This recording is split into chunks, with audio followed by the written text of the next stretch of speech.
آئیے چلتے ہیں ایک دفعہ پھر سے ڈاکٹر صداقت کے پاس.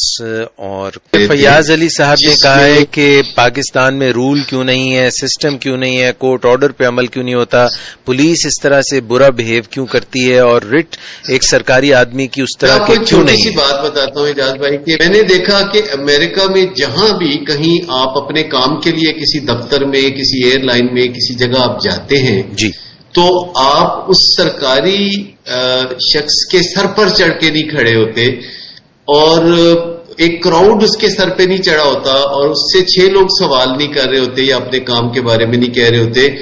دور ایک لائن ہوتی ہے جہاں پہ ایک شخص کھڑا ہوتا ہے اور اس کے پیچھے باقی لوگ کھڑے ہوتے ہیں جنہوں نے 1 بائی 1 اپنے کام کرنے ہوتے ہیں. جب تک وہ سرکاری کارندہ کسی کو اپنی جانب آنے کے لیے نہیں کہتا تب تک وہ وہیں فاصلے پہ کھڑا رہتا ہے, اور پھر جب وہ پہلے سائل کو نپٹا لیتا ہے تو وہ پھر اشارہ کرتا ہے, تو پھر آپ چل کے اس کے پاس جاتے ہیں. جی, جب آپ اس کے پاس چل کے جاتے ہیں تو اس کے سر پہ اور 6 لوگ نہیں چڑھے ہوتے, اور وہ آپ کی بات توجہ سے سنتا ہے, اور جب تک آپ کا مسئلہ حل نہیں کر لیتا, اور وہ یہ نہیں کہے گا کہ کل آنا پرسوں آنا, وہ آپ کا مسئلہ اسی وقت حل کرے گا. جو آپ کو دے سکتا ہے کہے گا کہ ہاں یہ میں دے سکتا ہوں, جو نہیں دے سکتا اس کے بارے میں وہ وعدہ نہیں کرے گا.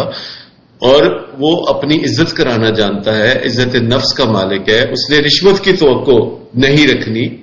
تو میں ایک چھوٹی سی مثال دیتا ہوں کہ جب برطانیہ میں نے لینڈ کیا تو وہاں پہلے لکھا ہوا تھا کہ جب آپ امیگریشن آفیسر کے پاس پہنچیں گے تو آپ کا موبائل فون نہیں بجے گا. صحیح. اور تمام لوگ اپنے موبائل فون کو آف کر لیتے اور پھر 1 بائی 1 جا کے اپنے ویزے کے حوالے سے بات چیت کرتے ہیں. جی. جب میں پاکستان میں لینڈ کیا تو مجھ سے آگے ایک کوئی 17-18 سال کا نوجوان اپنے کان پہ موبائل فون پر کسی سے باتیں کر رہا تھا, فون کان پہ ٹکا کے, اور کان اور کندھے کے درمیان اس نے موبائل فون پکڑا ہوا تھا, 2 بیگ کندھے پہ لٹکائے ہوئے تھے, اور وہ جو امیگریشن آفیسر ہے اس کی باتوں کا جواب دینے کی بجائے اس نے بڑی راؤنڈنس سے اپنا پاسپورٹ اس کی طرف بڑھایا.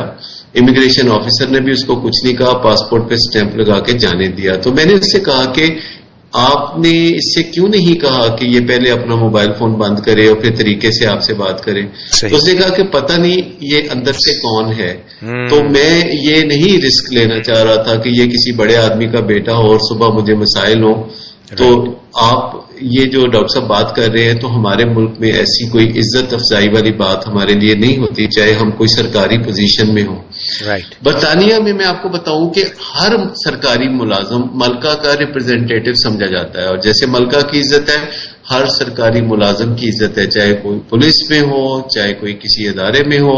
جب وہ وہاں بیٹھ کے کام کر رہا ہوتا ہے لوگ اس کے سر پہ چڑھ کے جتیاں نہیں مار رہے ہوتے. یہاں پہ آپ کسی بھی جگہ چلے جائیں, ایک شخص 9 لوگوں سے بیک وقت ڈیل کر رہا ہوتا ہے, یعنی کسی سے بھی ڈیل نہیں کر رہا ہوتا. تو ہمیں ابھی آپ سیلاب کے ہی دیکھ لیجئے کہ جب امداد تقسیم کرنے کا وقت ہوتا ہے, جب کھانا تقسیم کرنے کا وقت ہوتا ہے, لوگ انتظار نہیں کرتے. صداقت بھائی, آج صبح میں خبریں سن رہا تھا اور اس میں کھانے کی تقسیم کے دوران بھی اموات ہو رہی ہیں دم گھٹنے کی وجہ سے. میں تو آپ کو بتا رہا ہوں نا کہ وہاں پولیس کو لاٹھی چارج کرنا پڑتا ہے کیونکہ لوگ کھانا چھین لیتے ہیں, لوگ ایک دوسرے پہ چھینا جھپٹی کرتے ہیں, بھگدڑ مچتی ہے, اور اس کے بعد پولیس کے پاس تو کوئی اور طریقہ, پولیس کو کوئی اور تو ہنر آتا نہیں, پولیس کا کام تو یہی ہے مار پیٹ کرنا, لاٹھی چارج کرنا. میں آپ کو بتاؤں کہ پورے امریکہ میں, پورے یو کے میں, پورے دبئی میں نے کسی چوک میں ٹریفک کانسٹیبل کو نہیں دیکھا, ٹریفک پولیس والے کو نہیں دیکھا. یعنی اشارہ کافی ہے ان لوگوں کے لیے, چوک میں اشارہ کافی ہے. ہمارے لیے آپ دیکھیے چوک میں اشارہ, لاہور جیسے ایک شہر میں جو اتنا تاریخی شہر ہے, اور کراچی جیسے شہر میں ہر چوک میں آپ کو 5-5, 6-6, 7-7 آپ کو پولیس کانسٹیبل نظر آتے ہیں. ہائی وے پہ, موٹر وے پہ آپ کو بہت زیادہ پولیس کا عملہ نظر آتا ہے. یہ خام خواہ کا بوجھ یہ غریب حکومت پر ہے. اور میں نے پورے امریکہ میں 9 اسٹیٹس میں گھوما پھرا, بہت پیدل بھی چلا چونکہ مجھے واک کا, پیدل چلنے کا شوق ہے. تو وہاں اشارہ کافی سمجھا جاتا ہے. مجھے بتائیے کہ کیا ایک باشعور انسان کے لیے اشارہ کافی نہیں ہے؟ کیا صبر کی کوئی اہمیت ہے؟ کیا انتظار نہیں کیا جا سکتا؟ اگرچہ بڑی آفت ہے, سیلاب میں جب انسان لٹ پٹ جاتا ہے.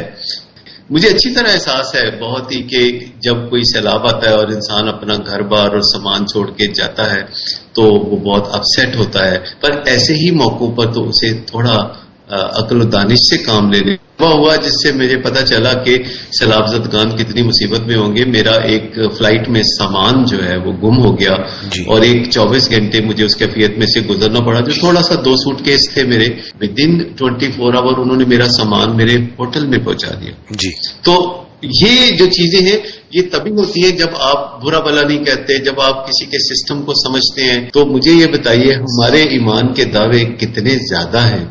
کیا آپ مجھے بتائیے یہ خبریں کتنی تکلیف دہ نہیں ہے کہ سعودی عربیہ نے جو کھجوروں کے لیے تحفہ بھیجا وہ اسلام آباد میں بک رہی تھی؟ کیا یہ تکلیف دہ نہیں ہے ایجاد بھائی بات؟